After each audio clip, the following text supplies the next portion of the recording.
เออ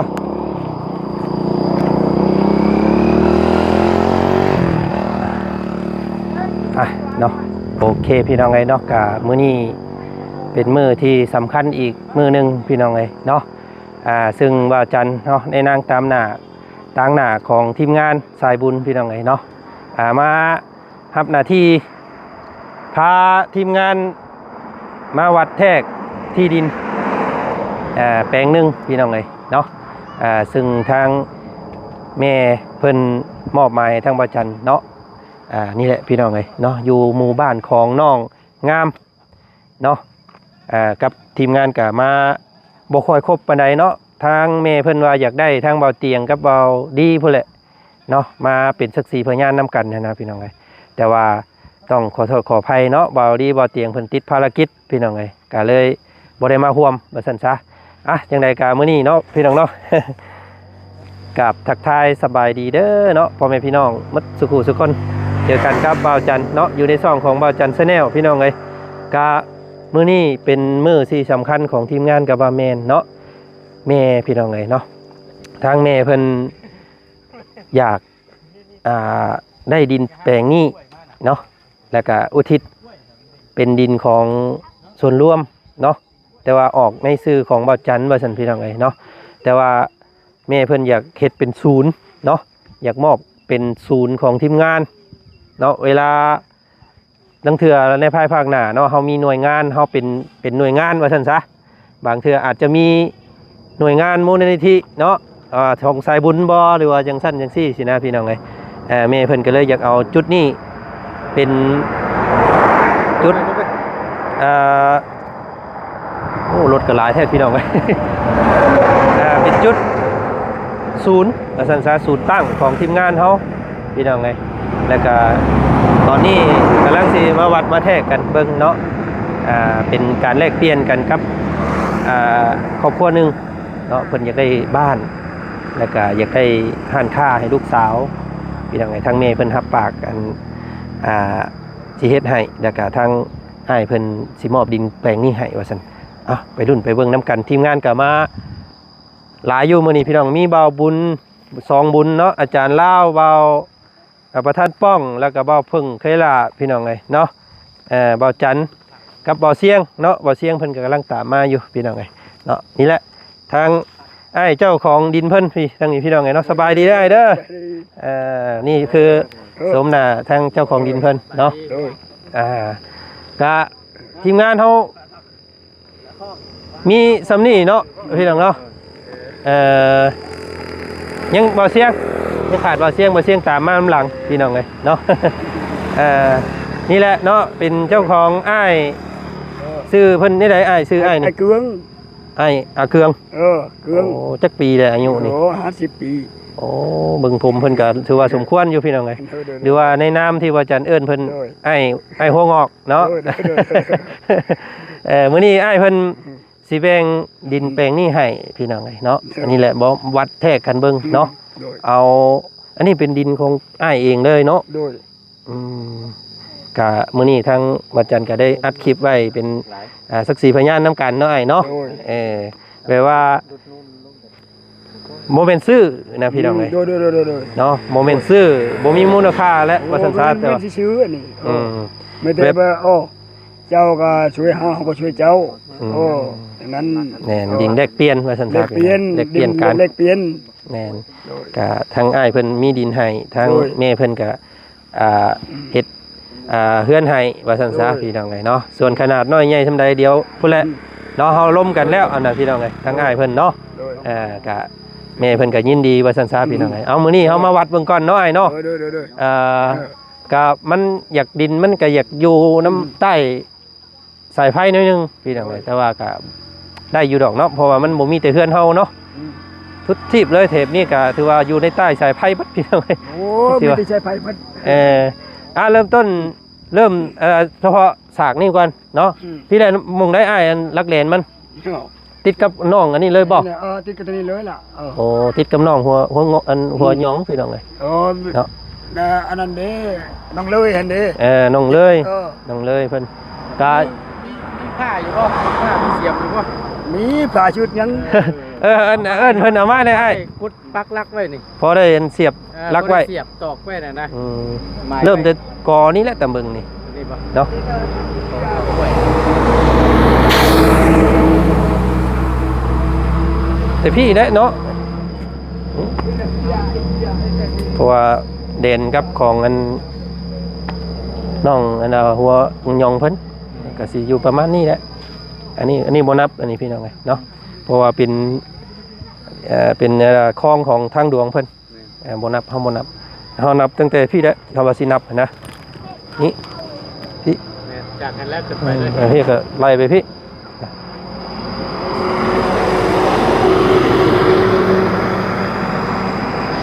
เอาถ่าอ้ายเพิ่นก่อนนิดนึงแป๊บนึงเราฝึกเลย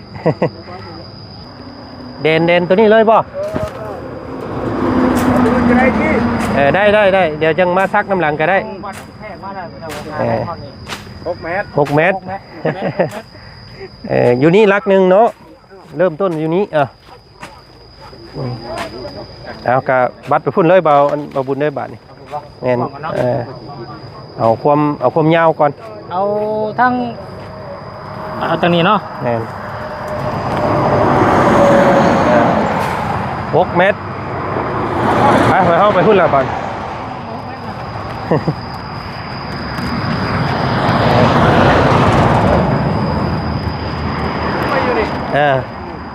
6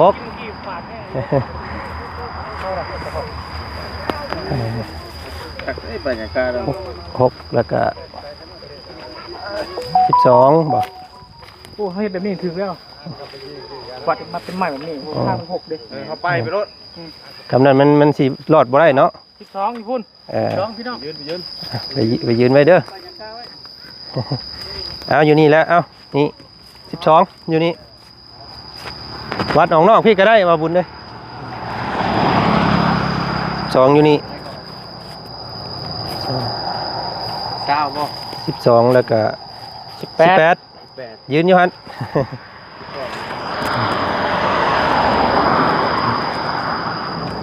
อ้าวโอเค 18โอ้ตายโอ้นี่เบิ่งติดใจแล้ว 18แล้วก็24บ่ 18เท่าที่ 24อยู่หั่นฮอดชุดอันน่ะฮอดหวยเฮลพุ่นแหละ เท่าที่ สุดอันนั้นเนาะสุดห้องเนาะห้องน้ำเนาะ น้ำห้วยเห็นแล้ว เท่าไหร่ 32 เมตร12กับฮอดห่วยเลยเป็นน้ำห้วยเนาะเวลาน้ำมาเนาะ เพื่อนั่นก็มันบ่ได้เฮ็ดฮอดพุ่นหรอกเพราะว่า เวลา มันน้ำ เม็ดตรงยังกันแล้ว ได้ก็ย่าเรื่องของน้องเฮาสิเว้าแล้วบ่มีไผกันบ่มีไผแต่ตองกับน้องล่ะมา เด้อ บ่น้ำอายนี่ เด้อ 38เนาะแม่น 32 38 38 เกี่ยวไปพุ่นเลยบาทนี่ ฟังนี่นะ 38ประมาณ45บ่เอาสุดพุ่นแหละสุดเลยสุดห้องนี่แหละแล้วก็ยังสิรุดดินมาถมแล้วพี่น้องเอ้ย 38 38ใส่6 44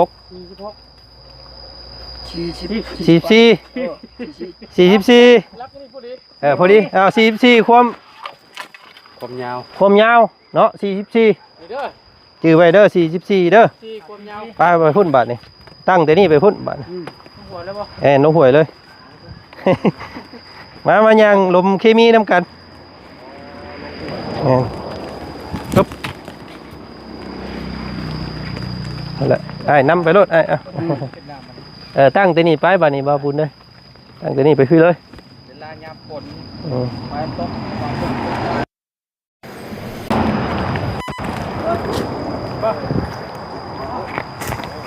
น้ำโคเอวเร็ว 44เนาะความกว้างเนาะความยาว ความยาว44 เริ่มตัวนี้ไปบัดนี้6อยู่นี่6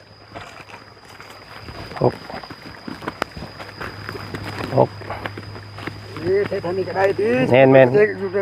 สุดเท่านี้แล้ว ไปได้ เออ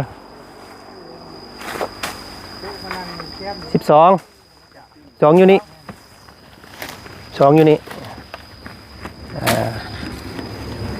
12เริ่มเด้อ12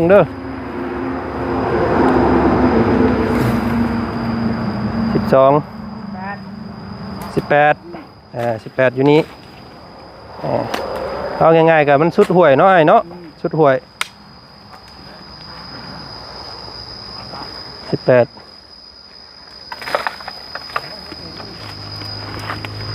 18 ใส่6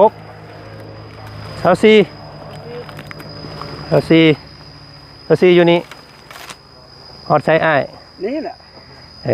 24มันยับให้มันถ่วนได้บ่ยับไปอีกเพราะว่าอ้ายก็ขอน้ำแม่เพิ่นหลังใหญ่เด้ให้มันสุดซะตัวนี้เอามาชุดตัวนี้จ้ะ สุดตัวนี้ซะ24ใส่32เมตรโอเคโยฮัน44 32โอเคกว้าง32นี่แหละมีบ่หมกปักลักยับไปขึ้นอีกหนึ่งคนอันประธานไปป้าไปบนนั้นมงไอ้เพิ่นพันไปกี่นี่ฮะไปซักไปพุ่นก่อนเอาเด้อไปซักไปชุดแก่พุ่นเลยมากันเด้อปึ๊บ44กับ32นี่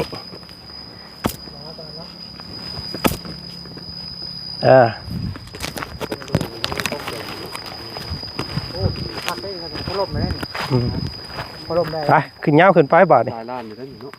เขาให้ได้เอาชาวไปล้า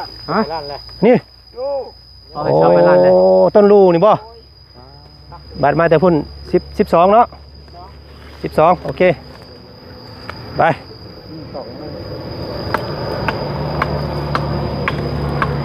เดี๋ยวนี้ผมปล่อยมีอันนั้นเนาะต่อเลยไปต่อเลย12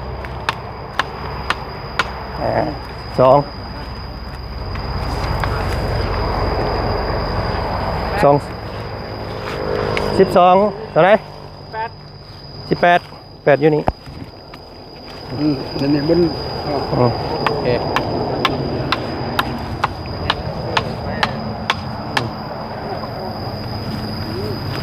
มันก็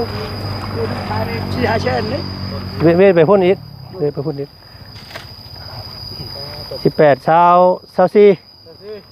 24อยู่หัน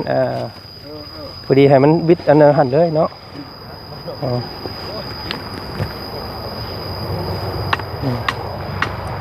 18 30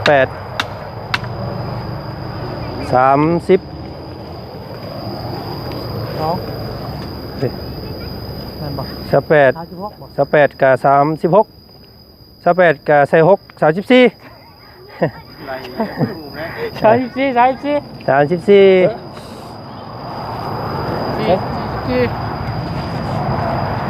ให้มันสุดแลนเด้อไอ้แม่นบ่เป็น35พุ่นแล้วสุดอยู่หั่นบ่เอาขึ้นไปซักพุ่นเลยบ่เอาดีดีกว่าบ่แม่นนักเรียนบ่เอาห้างนะเขาปักแค่นั้นรักกันนั่นหลักของรัฐเพิ่นอันนี้ระยะทางอันนี้เอาแต่วงนี้สิแม่นทีละ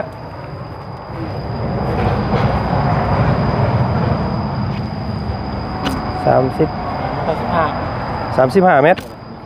ข้างนี้35มันแบบมันสวยเนาะสวย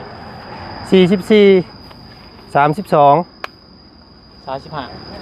35อันนี้ก็32กันได้เนาะมันนี่เนาะพอให้มันซ้ำกันเลยใช่โอเค32 44 35โอเคไปเที่ยงมันตายแล้วเลยมาแล้วอีกนะเพลงหันกันมาระวังให้เด้อคุโบระเบิดโอเคเนาะตามนี้ให้เพิ่นซักวักไว้ตามนี้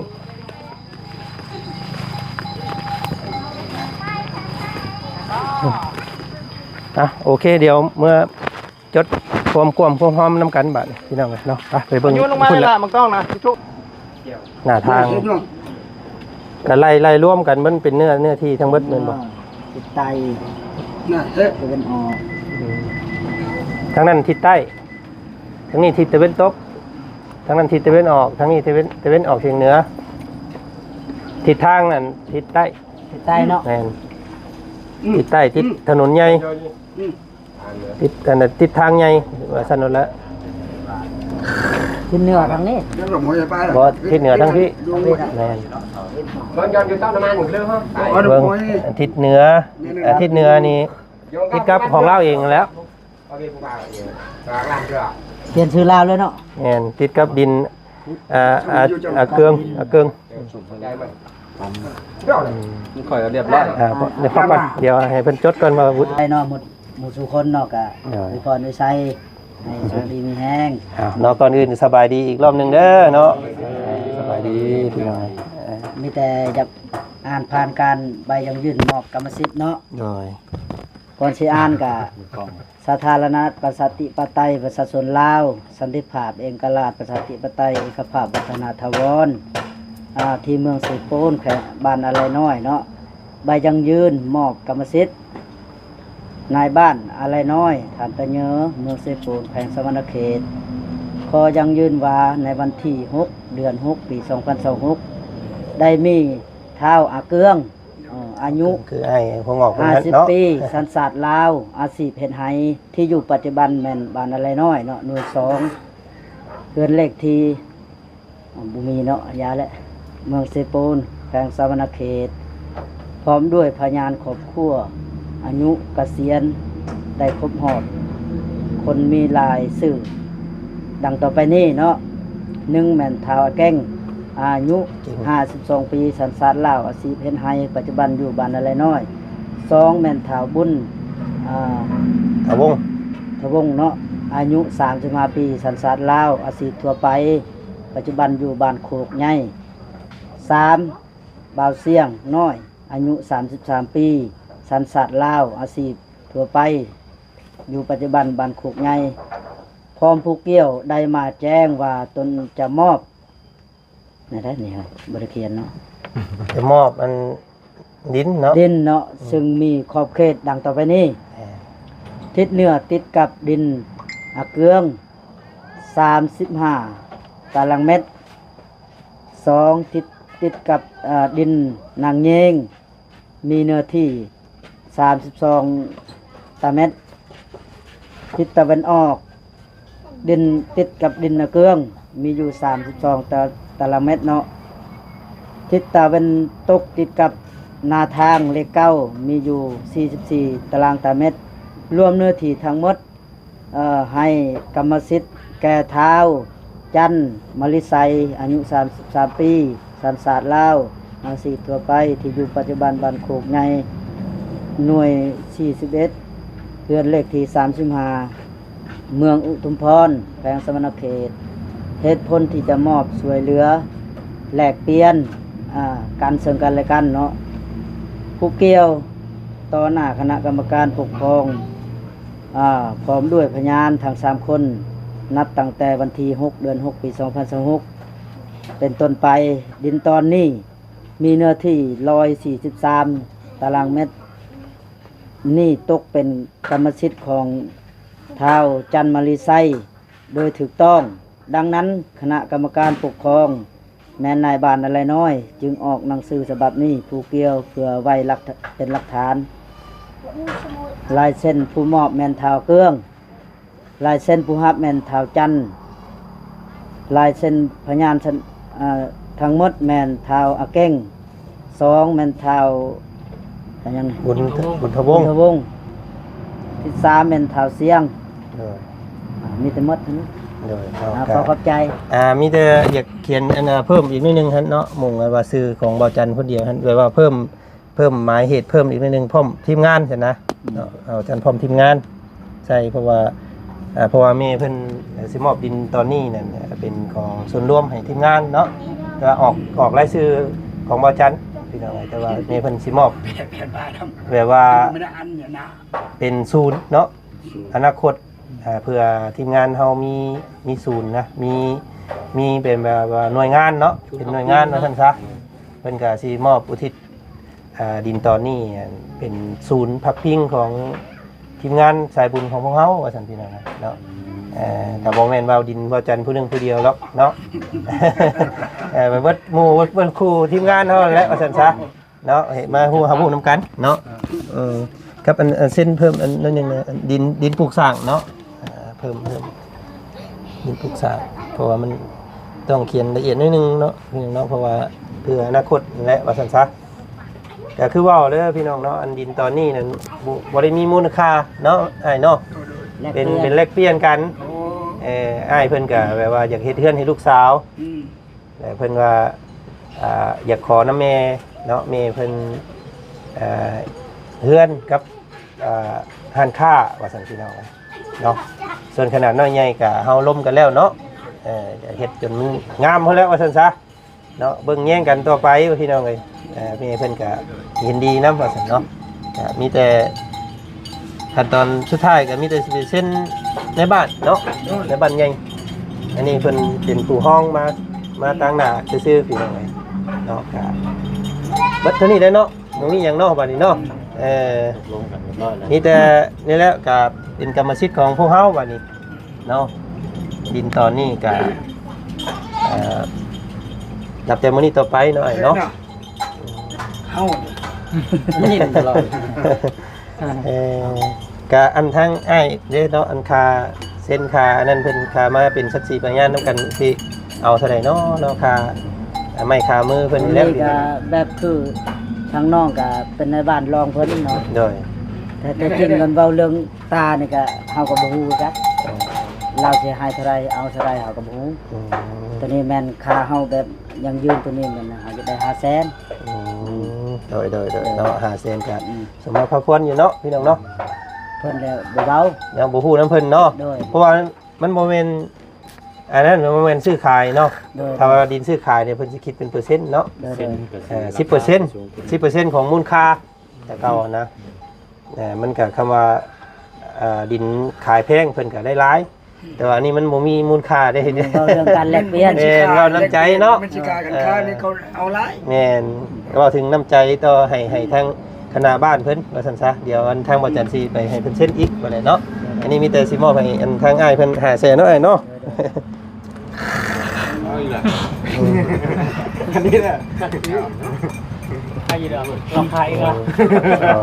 ข้าวๆบ่ได้ แต่เช้านี่ อันนี้ให้ทางอ้ายเด้อ ผู้เอื้อนกันละเปิดห้างค้า ขอบใจหลายๆเด้อเนาะขอบใจหลาย มาอยู่ในนี้ก่อน ๆ ไว้นี่นี่เพิ่น เอาเสร็จแล้วมีแต่ตามนั้นเนาะเป็นอันนี้แหละเป็นสัก4พยานส่วนใหญ่ก็เป็น FC ทั้งช่องบ่จันทร์เพิ่นแหละพี่น้องไงเนาะอันนี้ก็สิไปประทับตาให้มันถูกต้องเลยก็ทั้งบ่จันทร์สิเก็บไว้เด้อเนาะโอเคเอามีแต่รุ่นเบิ่งมื้อพุกสร้างเพิ่นแหละบัดนี้พี่น้องเนาะว่าสิเรือนซานสิหลังน้อยหลังใหญ่สิงดสิงามซำใดก็ตามแบบที่น้องเพิ่นมักเนาะแล้วก็ตามแม่เพิ่นเฮ็ดให้ได้หั่นแหละตามสมควรของดินที่เพิ่นมอบให้นี่แหละ เช่นลูกชอบไปใช้ มันอยู่กับจีนหันจีนเมืองบ่ได้ว่าป้าเพิ่นบ่ได้ พอเพิ่นนี่คือจัดการเรื่องดินดอนให้เฮือนซ่านให้นี่เพราะว่า